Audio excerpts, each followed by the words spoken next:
O céu estrelado do interior de Minas Gerais estava limpo, sem nuvens, para esconder o brilho intenso da lua cheia.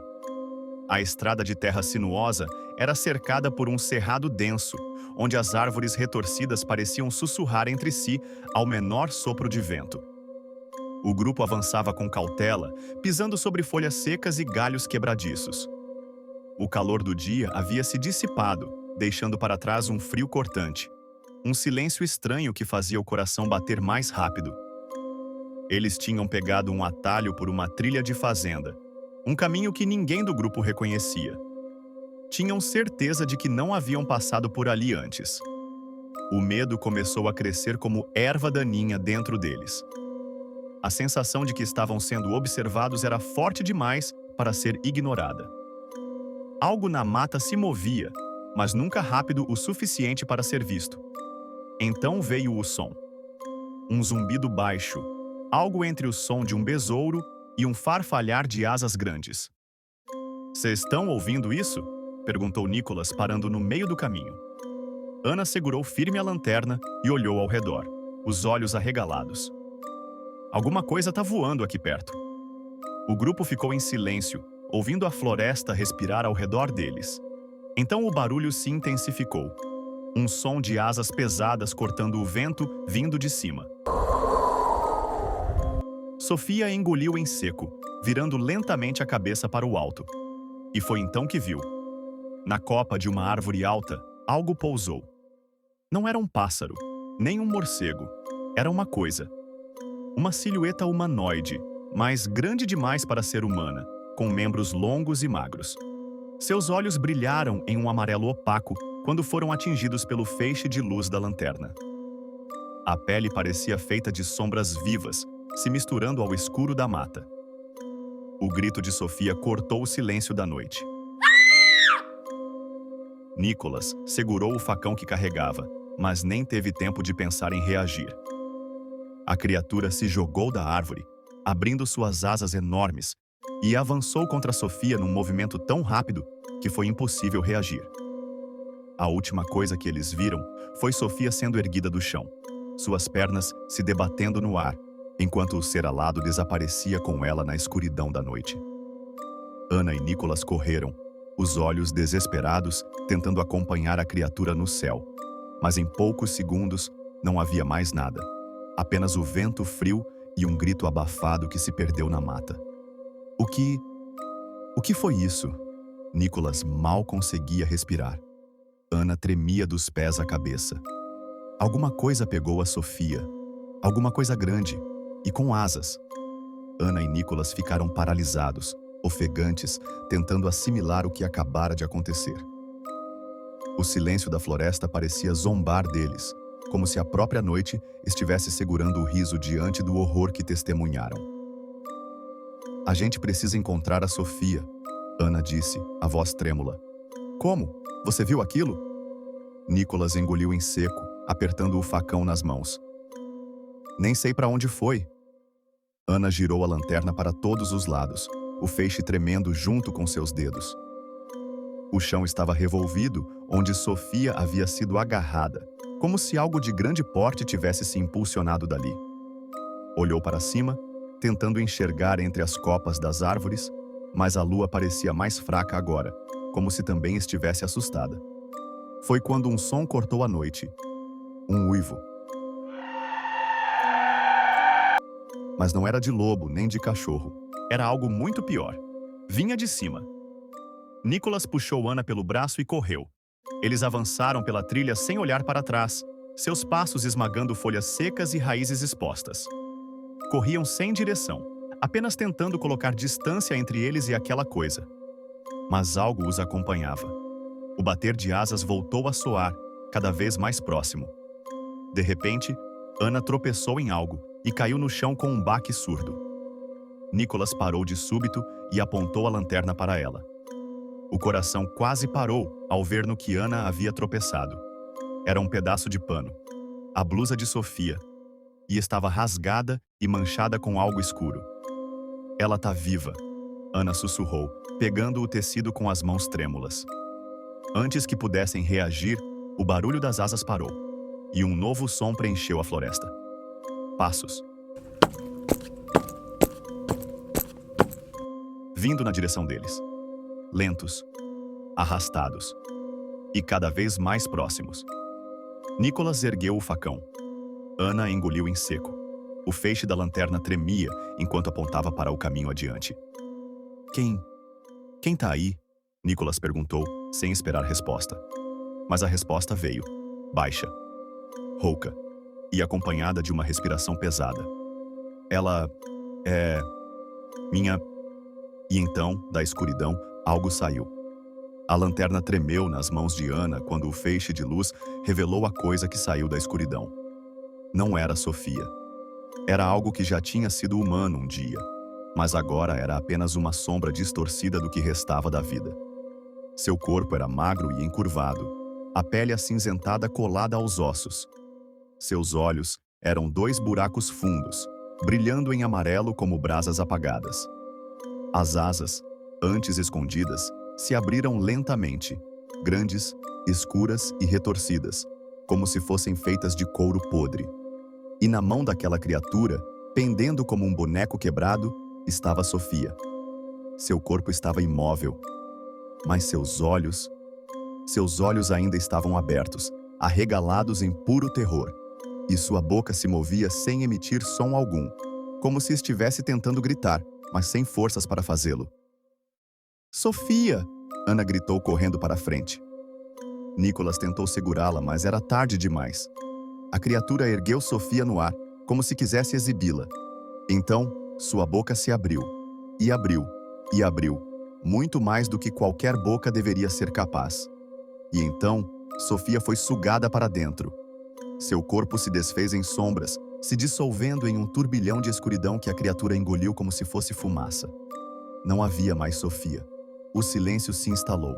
A coisa então virou a cabeça em um movimento brusco, fixando seus olhos ardentes em Ana e Nicholas. Agora é sua vez, Ana gritou. Nicholas ergueu o facão, mas seu corpo não se movia mais. Foi então que as luzes da lanterna piscaram e apagaram. O último som que se ouviu naquela floresta foi o bater de asas. E então, nada mais. Na manhã seguinte, a polícia encontrou os pertences deles no meio da trilha. Mas os corpos nunca foram achados. Apenas um detalhe deixou os investigadores inquietos. Todas as árvores ao redor estavam cobertas por marcas de garras. E no tronco de uma das árvores, alguém havia arranhado uma única palavra antes de desaparecer. Corra! Você já imaginou encontrar uma mala misteriosa no meio da estrada? E se, ao abri-la, descobrisse que algo, ou alguém, esteve lá dentro recentemente?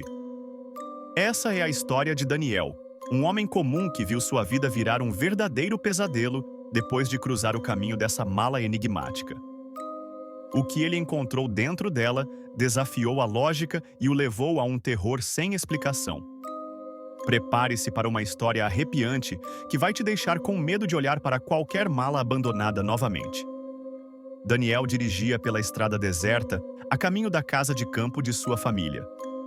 O céu escuro anunciava uma tempestade iminente e a única iluminação vinha dos faróis do carro. Ele gostava do silêncio da estrada, mas naquela noite havia algo estranho no ar, uma sensação incômoda que ele não conseguia explicar. Foi então que avistou algo no acostamento. Uma mala preta, grande, aparentemente nova, mas abandonada no meio do nada. Seu coração acelerou. Ele não era do tipo curioso, mas algo naquela mala o atraía. Ele estacionou o carro e desceu. O vento frio cortava sua pele, e o som distante dos trovões aumentava sua apreensão. Com certa hesitação, ele se aproximou da mala. Ela parecia pesada, mas ao tentar erguê-la, percebeu que era mais leve do que imaginava. Seus dedos trêmulos abriram o zíper devagar, e então veio o choque. A mala estava vazia. Ou melhor, quase vazia. Dentro dela havia apenas um bilhete amassado, A caligrafia era trêmula, como se tivesse sido escrita às pressas. Se você encontrou isso, já é tarde demais. Daniel sentiu um arrepio percorrer sua espinha. Ele olhou ao redor, mas a estrada continuava deserta. Quem teria deixado aquilo ali? E o que significava aquela mensagem? A chuva começou a cair, tornando a atmosfera ainda mais sombria. Ele fechou a mala e a colocou no porta-malas de seu carro. Talvez houvesse algo escondido nela que ele não havia percebido. Ao voltar para o carro e ligar o motor, ele olhou pelo retrovisor. Por um segundo, teve certeza de ter visto uma silhueta parada no meio da estrada, observando-o. Mas quando piscou, não havia nada ali. A noite apenas começava, e Daniel ainda não fazia ideia do horror que o esperava. A chuva castigava o para-brisa do carro enquanto Daniel dirigia pela estrada escura. O bilhete enigmático ainda tremia em suas mãos, e a presença da mala no porta-malas parecia mais pesada do que realmente era. Ele tentava ignorar o incômodo, concentrando-se apenas na estrada molhada à sua frente. A casa de campo da família ficava isolada, cercada por árvores antigas e um silêncio inquietante. Quando finalmente chegou, estacionou o carro na garagem e pegou a mala. Algo dentro dele dizia para deixá-la ali, mas a curiosidade venceu. Ele a levou para dentro. A casa estava fria e escura. O cheiro de madeira envelhecida e poeira se misturava ao aroma da chuva que entrava pela porta. Ele acendeu a luz fraca da sala e colocou a mala sobre a mesa. Respirou fundo e abriu novamente o zíper. Dessa vez, algo estava diferente. O bilhete ainda estava lá, mas agora havia outra coisa dentro da mala. Um pequeno tufo de cabelo negro, úmido, como se tivesse acabado de ser arrancado. Daniel deu um passo para trás. Ele tinha certeza absoluta de que a mala estava vazia antes. Sentiu o coração acelerar. Como aquilo foi parar ali? Ele engoliu seco, tentando encontrar uma explicação racional. Talvez estivesse tão nervoso antes que não tivesse percebido. Pegou o bilhete novamente. Virou o papel do outro lado. Havia mais uma mensagem rabiscada, que não estava ali antes. Agora ele sabe que você está aqui. Um barulho ecoou do lado de fora da casa. Daniel congelou. O som parecia o de algo arranhando a madeira do alpendre. Seu primeiro instinto foi correr para a porta e trancá-la. Mas, antes que pudesse se mover, as luzes piscaram e se apagaram. O silêncio era absoluto. E então, um sussurro. Baixo, rouco, vindo de algum canto da sala. Você trouxe de volta. Daniel sentiu um arrepio percorrer sua espinha. Ele não estava mais sozinho. A tempestade rugia lá fora. Trovões iluminavam a sala, enquanto Gabriel olhava para a mala vazia, o coração batendo como um tambor descontrolado. A presença na casa não era mais apenas uma sensação incômoda. Era algo real, algo que se manifestava nos reflexos do espelho, nas sombras que se moviam sem explicação. Ele tentou se afastar, mas a porta que antes estava entreaberta agora parecia selada. O som de passos ecoou pelo corredor, aproximando-se lentamente. Gabriel segurou a lanterna com força, a luz tremendo junto com sua mão. Quem está aí? Sua voz saiu mais fraca do que gostaria. O silêncio foi sua única resposta, até que um sussurro atravessou o ar. Você trouxe de volta? Você trouxe de volta o que nos foi tirado. De repente o chão vibrou e a mala que ele segurava caiu de suas mãos. Da escuridão, uma figura surgiu. Um homem de terno preto, olhos fundos e um sorriso impossível. Gabriel reconheceu de imediato. Era o mesmo homem da foto antiga que encontrara na mansão. Finalmente nos encontramos, Gabriel. Você abriu a porta. Agora, precisa fechá-la. A mente de Gabriel girava. Ele abriu a porta? O que isso significava? Foi então que tudo fez sentido. A mala não estava vazia, pelo menos não no sentido comum. Ela carregava algo invisível, algo aprisionado no tempo, esperando pelo momento certo para escapar. O homem estendeu a mão e Gabriel sentiu um peso esmagador sobre seus ombros. Seu corpo parecia ser puxado para o chão, como se estivesse sendo sugado para um vórtice invisível. As paredes começaram a sangrar um líquido negro e um som de lamúrias tomou conta do ambiente. Gabriel se agarrou à mala, tentando se manter de pé. O homem deu um passo à frente e seus olhos começaram a brilhar em um tom dourado. Tudo isso começou há décadas. Seu avô tentou esconder o mal, mas ele apenas adiou o inevitável. Você, Gabriel, é a última peça. O último sangue da linhagem. O que ele começou, você precisa terminar. As palavras fizeram sua mente girar. Seu avô. O homem misterioso na foto. Era tudo parte de algo muito maior. Gabriel lembrou-se das anotações no diário que encontrara. O ritual precisava ser concluído, mas de forma correta. Caso contrário, a entidade escaparia para sempre. Ele puxou o diário do bolso e, com os dedos trêmulos, folheou as páginas até encontrar o feitiço final. O tempo era curto. O chão sob seus pés começava a se abrir, revelando um abismo escuro cheio de mãos contorcidas que tentavam agarrá-lo. Não há tempo, o homem avisou, agora com a voz distorcida.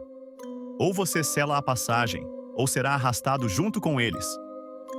Com um último esforço, Gabriel gritou as palavras do ritual. A mala começou a se contorcer, como se algo dentro dela estivesse resistindo.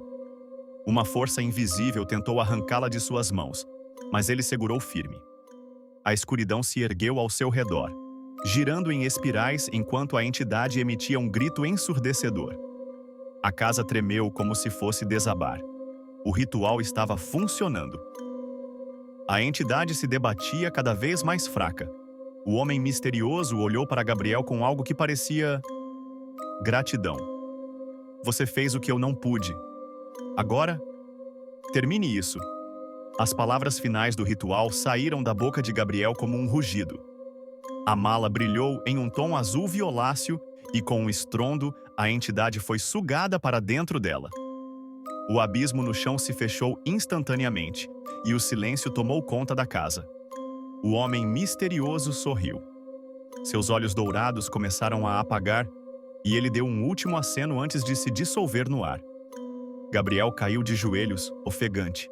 Estava feito. A tempestade lá fora começou a se dissipar. O relógio na parede, que antes marcava 13h33, voltou a andar normalmente. O peso no ar desapareceu e a casa ficou normal. Ele pegou a mala. Agora, sentia que estava realmente vazia. Mas uma coisa era certa: jamais a abriria novamente. O sol começou a nascer no horizonte, iluminando a estrada. Gabriel saiu da casa, deixando para trás os horrores daquela noite. Ele sabia que seu papel estava concluído. O mal fora contido. Pelo menos, por enquanto. Você acredita em lobisomens? Pois essa não é apenas uma história para assustar crianças. Isso aconteceu de verdade, bem aqui, no interior de São Paulo. Quem conta essa história é minha avó, e ela jura que tudo aconteceu exatamente assim. Meu pai nunca falou sobre isso, nunca mencionou nem uma única palavra. Mas minha avó? Ah, ela viu as marcas, ouviu os gritos e sabe o que aconteceu naquela noite de Quaresma. E é por isso que, até hoje, quando vejo aquele homem andando pela cidade, sinto um arrepio na espinha, porque ele sobreviveu. E eu sei exatamente o que ele é. Era época de Quaresma, e meu pai voltava da escola à noite, como fazia todos os dias. Mas havia um trecho do caminho que sempre foi mais escuro que o resto. Não importava se a lua estivesse cheia ou se as estrelas brilhassem no céu. Aquele pedaço de estrada sempre parecia mergulhado em sombras.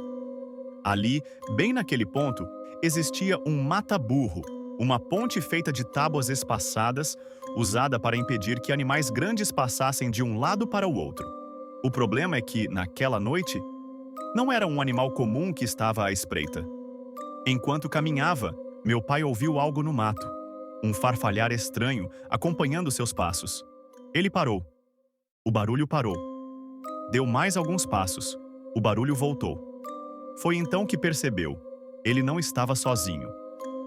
Naquela época, no interior, todo mundo andava armado. Era uma questão de sobrevivência. Meu pai carregava um facão na cintura, não apenas para cortar caminho pelo mato, mas para se proteger. Onças eram comuns por ali. Mas ele sabia que aquilo não era uma onça. A noite estava fria, mas um suor gelado escorreu pela sua nuca. O barulho ficou mais alto, como se algo grande estivesse se movendo entre os arbustos. Então, sem hesitar, ele segurou o facão com força e gritou: "Seja lá o que for, aparece!" O silêncio tomou conta do lugar. Nenhum grilo, nenhum pássaro. Nada. E foi aí que ele saiu do mato. Primeiro, ele viu os olhos brilhando na escuridão, amarelos como fogo. Depois, uma sombra gigantesca emergiu dos arbustos, revelando sua forma. Era uma criatura monstruosa. Tinha pelos negros, grossos, que pareciam engolir a pouca luz da lua. Dentes grandes demais para caber na boca. Seu corpo era como o de um cachorro, mas do tamanho de um cavalo. Meu pai não hesitou. Ele não era um homem de medo. Com o facão na mão, avançou sem pensar duas vezes. A fera rugiu e pulou sobre ele. O choque foi brutal. O facão cortou o ar, acertando o monstro no ombro, mas a criatura era rápida. Com uma patada, jogou meu pai longe, rasgando sua camisa e deixando marcas profundas em seu peito. Mas ele se levantou. Sempre se levantava. A luta foi feroz. Golpes e mordidas, sangue e terra. Nenhum dos dois recuava. Meu pai golpeava com tudo o que tinha, e a fera atacava com uma fúria indescritível. Por fim, algo aconteceu. O lobisomem uivou de dor, recuando. Olhou para meu pai com aqueles olhos flamejantes. E fugiu, desaparecendo na escuridão do mato. Meu pai ficou parado, respirando com dificuldade. Suas roupas estavam rasgadas, seu corpo coberto de feridas. Mas ele venceu. Ele sobreviveu. E então, ainda com o facão ensanguentado na mão, caminhou até em casa. Quando chegou, minha avó ficou horrorizada. Viu os ferimentos, viu o olhar dele. Um olhar que dizia que ele não queria falar sobre aquilo. Mas ela sabia. Ela sabia o que tinha acontecido. No dia seguinte, a história correu pela vizinhança. Um tio meu que frequentava o bar da cidade viu um homem sentado sozinho em um canto, bebendo em silêncio. Ele estava cheio de ferimentos, arranhões profundos, como se tivesse sido atacado por uma fera. Esse homem era um parente distante, alguém conhecido por seu nariz empinado, por seu jeito arrogante. Mas naquele dia, ele parecia quebrado, derrotado. Meu tio não perguntou nada. Não precisava. E a família daquele homem? Agiu como se nada tivesse acontecido. Fingiu que ele nunca saiu naquela noite. Fingiu que as feridas não estavam lá. Mas todos sabiam. Todos sabiam que, em época de Quaresma, aquele homem se tornava algo que não deveria existir. E hoje, muitos anos depois, ele ainda está vivo. E sempre que passo por ele na rua, sinto o mesmo arrepio percorrer minha espinha. Porque eu sei a verdade. E ele sabe que eu sei. A história não termina aqui. Porque um dia a Quaresma voltará, e ele também.